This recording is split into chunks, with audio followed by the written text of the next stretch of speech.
동네 끝자락 오래된 아파트 5층에는 매일 새벽 가장 먼저 불이 켜지는 집이 하나 있었다. 그 집엔 엄마와 아이가 살았다. 엄마는 늘 바빴다.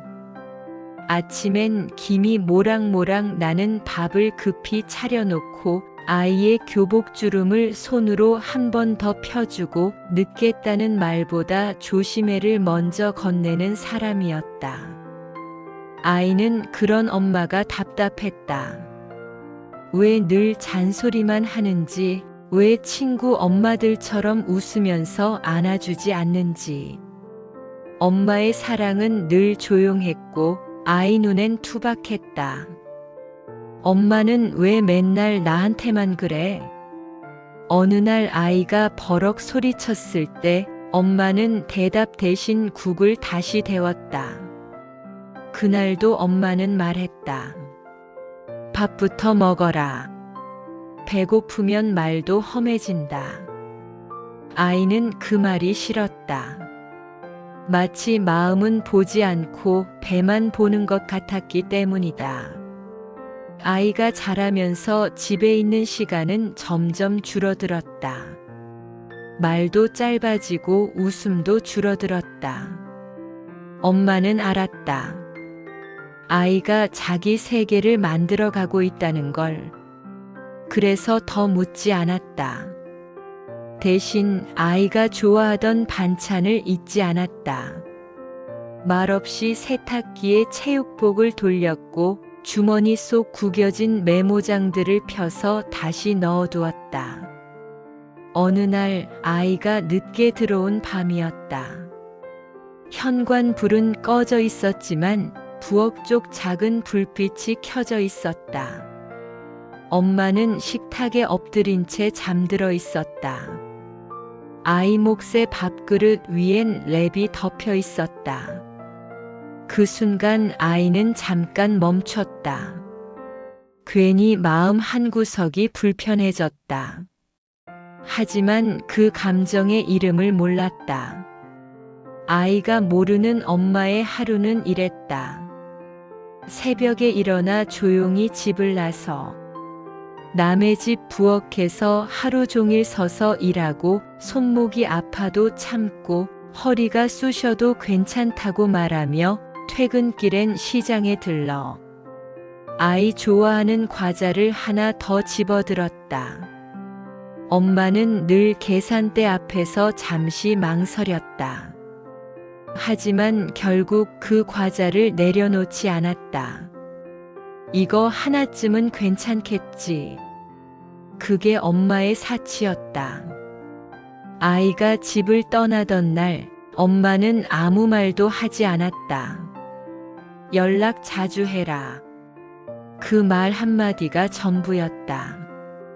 집이 조용해지자 엄마는 처음으로 혼자 밥을 먹었다.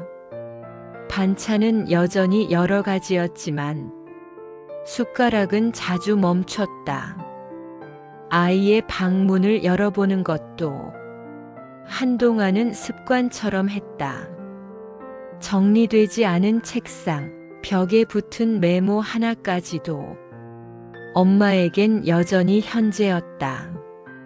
엄마는 아이에게 자주 전화하지 않았다. 부담이 될까봐. 그 대신 매번 통화가 끝날 때 이렇게 말했다. 밥은 잘 먹고 다니지? 몸 잘 챙겨야 한다. 그 말밖에 할 수 없어서였다.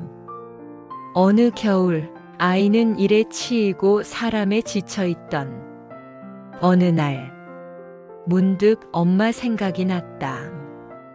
아무런 이유도 없이 엄마가 있는 집으로 향했다. 엄마는 여전히 그 자리, 그 모습이었다. 어쩐 일로 연락도 없이 왔어? 무슨 일이야? 그 말엔 놀람보다 반가움이 더 담겨 있었다. 그날 저녁 아이는 처음으로 엄마의 손을 자세히 보았다. 굳은 살, 작은 상처들, 그리고 세월이 남긴 주름. 그 손이 자기를 여기까지 데려다 놓았다는 걸 그제야 알았다. 아이는 말했다.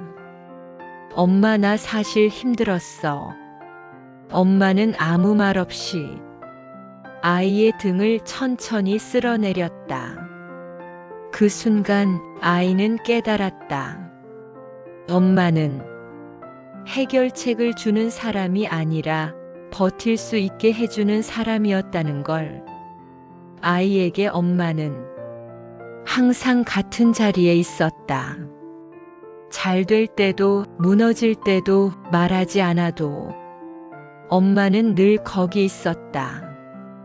그리고 그것이 엄마가 가진 가장 큰 사랑이었다. 아이는 처음으로 이렇게 말했다.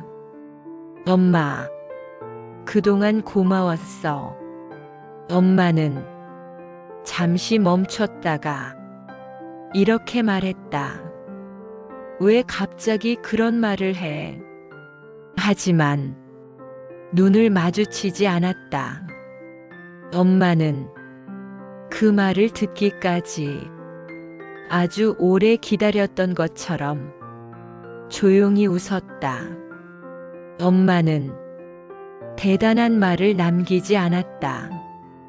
인생의 교훈도 인생의 어떤 큰 조언도 하지 않았다. 그저 늘 같은 자리에 있었다. 돌아오면 불이 켜져 있고 밥이 있고 기다림이 있었다. 그게 엄마의 사랑이었고 엄마의 인생이었다. 그리고 지금 이 이야기를 읽는 당신도 어쩌면 누군가의 아이이고 어쩌면 누군가의 엄마일지도 모른다. 말하지 못한 사랑이 있고 뒤늦게 알게 된 마음이 있을지도 모른다. 하지만 괜찮다. 엄마는 언제나 조금 늦어도 기다려주는 사람이니까. 그래도 더 늦기 전에 사랑한다고 고마웠다고 마음을 전하는 것은 어떨까요?